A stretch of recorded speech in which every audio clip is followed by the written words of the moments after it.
If firefighters think about managing the forest and managing the fire rather than fighting a battle, it's a whole different mentality.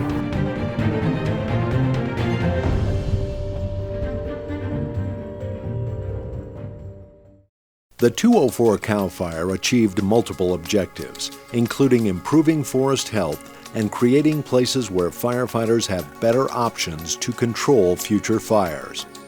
There are vast areas of the forest with beetle kill. Tussock moth is moving in a lot of areas. Through that aggressive initial attack or snuffing all fires out, we've altered that ecosystem or that environment.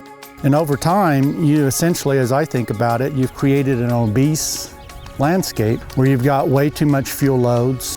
All that material can burn explosively and uncontrollably when it's hot, dry, and windy. But on August 9, 2019, the forest was relatively moist and cool, so the fire was burning with very little intensity. We had a little bit of creeping and smoldering. The logs, the downwood was consuming like cigars. That ash just burning completely.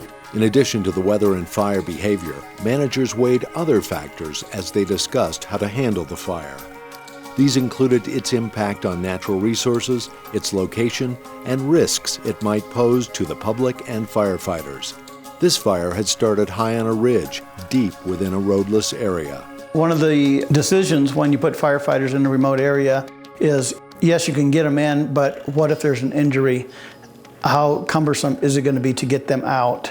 Instead of a direct attack, managers took an approach used successfully on many prescribed fires. They surrounded the fire with strong containment features using existing forest roads and some bulldozer lines.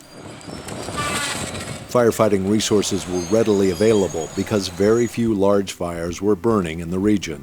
And it's better to reduce those fuels in the kind of situation we had this August with the kind of resources we had, rather than snuffing it out and letting it build up to a time where it's a real hot August with high winds.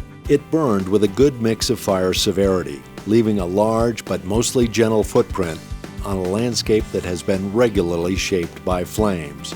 We've had Bald Sisters fire in 2014, which was to the north of this fire. In 2016, we had the Rail fire, which was to the east of this fire. Fire footprints, along with fuel treatments like thinning projects and prescribed fires, become part of the big picture strategy to contain new fires.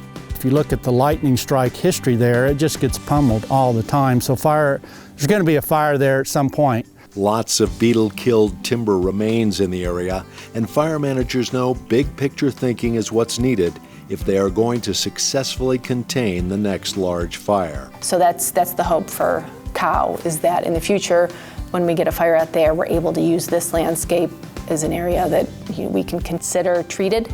Because treated areas burn with less intensity, they are safer places to fight fire if firefighters need to make direct attacks to protect people and property.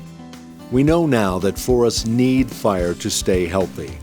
What looks empty today will become next year's meadow, and there will be a better mix of tree species and trees of different ages. Having a forest that has a diverse age class and species composition and density is going to allow it to be more resilient when we do get some kind of disturbance, whether it's some outbreak of insects or whether it's our next fire, because there will be a next fire. Our understanding of what a healthy landscape is has changed, and it's really important for people to appreciate that, and that what responsible management looks like on the landscape needs to change accordingly.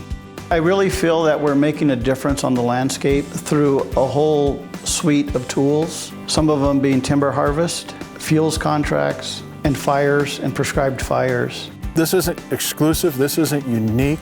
There's many places in our national forest systems where exactly this type of fire management needs to occur, has occurred, and should occur.